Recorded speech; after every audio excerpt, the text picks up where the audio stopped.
Today we're catching up with an exciting young female surfer coming out of Australia. Her name is Coco Cairns.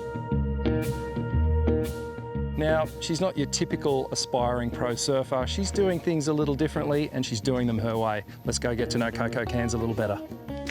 Hey Coco. Hi. How you going? I'm good. How are you doing? Good to meet you. You too. Thanks for having us in your cool looking garage. It's okay. Plenty of boards here. This is like the slab families, most of it. Anything that's kind of pink is probably mine. This board is actually so fun. You're starting to make a few waves in the surfing world. So where are you originally from? Let's rewind all the way back. I'm from Noosa Heads, Queensland. I was always on the front of my dad's board from when I was real young, but I think I properly got into it when I was like maybe 12, like my first year of high school was when I kind of got the bug. Yeah. Inspirations? Steph Gilmore, of course, Lisa Anderson. I like Ethan Ewing surfing. Everyone you've mentioned so far has a killer style. Is that something that is an important element for you? Yeah. To me, it's like, when it comes to watching surfing, the most important part for me is how like satisfying to the eye it is. Yep. So I don't see why style shouldn't be one of the main parts of what people judge a good surfer off. I'm right there with you. When it comes to style, I think it's a key element and sometimes a little overlooked.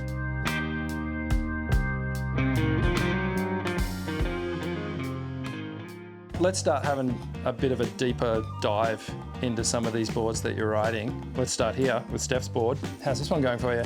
So good, yeah. This is probably my favourite thruster that I have at the moment. And the fin setup? Merrick's. Yeah, Merrick's. I actually picked the board up from the office and these were already in there. Okay. So I just stuck with, I was like, Steph's clearly doing something right, so I'll just trust her stick judgment. with them in there. Yeah. It's actually a really popular fin. A lot of the women on tour ride this one. It's a really raked fin and it's part of our Carver family. So there's different families in the FCS range. And this is one of the ones that has a lot of sweep or rake on it, but it's got a smaller center fin. So it's got a lot of drive, but then when you want to do a top turn, it's got this real nice, easy release. So not surprising that you like this one. What about some of your 20s, these XO, Coco Ho 20s that you're into? This one is kind of more, I'd surf this like maybe 3-foot snapper or something. It's an in-between the Steph board and this little Coco. Yep, and what do you like about 20? I think I like how light and easy they are in small waves. Okay. Yeah, I don't really like having to, I like to make it as easy as I can surfing.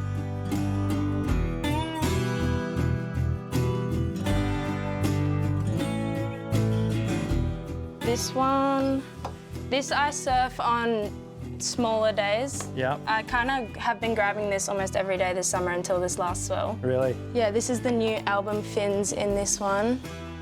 And it's definitely a lot smaller than what I would usually ride. It looks kind of tiny on you. This template's been out for a little while, but this is a new size that we've done in this, and we actually did it for this exact reason, for these boards, for lighter surfers and females who were just finding the large size in this was a little bit too big for them, felt a bit sticky. So yeah, the new smaller one in the album, that's been going really well.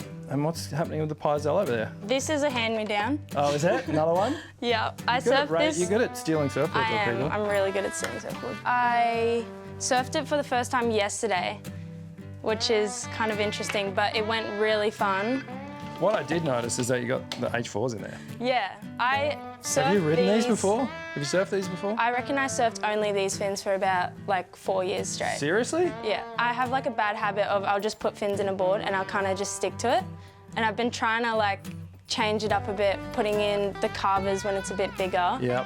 But I'd say like when I was competing, like during that phase of my life, these were in my board every single day. Like, you know, a lot of R&D went into these guys. They're made in Switzerland. They pop out perfect each and every time. So I'm stoked that you're tapping into the H4. Yeah. That's really cool. So shorties when the waves are good, 20s when it's a bit smaller, and what do we do about this guy? This is the family board. Okay.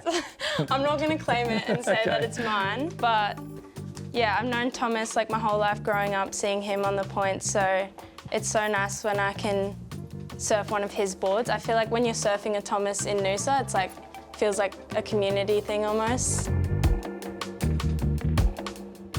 And you got the Clearmanis fin, it's just his signature fin in here.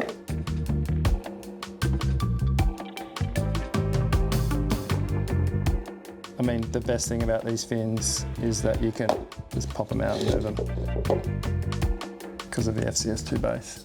I guess the biggest thing that I'm getting is that there's a feeling with each one of these boards that you're liking. Yeah, I kind of don't necessarily go off like the dimensions. I just go off the feel like the first time I surf it, and I feel like a lot of the time I just pick up however I'm, like whatever board I'm feeling that day. Yep. Also, I go along with the waves, but also just like if I'm feeling like cruising, I'll go for a log. Same as a 20. I think right now, competing's definitely not like my #1 thing I'm going after. Like I'm not trying to get on tour right now, but I've just been enjoying like chasing swells and traveling, seeing new places, learning new cultures, and just making surfing a part of that. Awesome. It sounds like you're pretty dialed in with all your equipment, which is really cool. I reckon we should grab some of these boards and maybe go for a surf. Thanks for having us, thanks for the chat, and let's get in the water.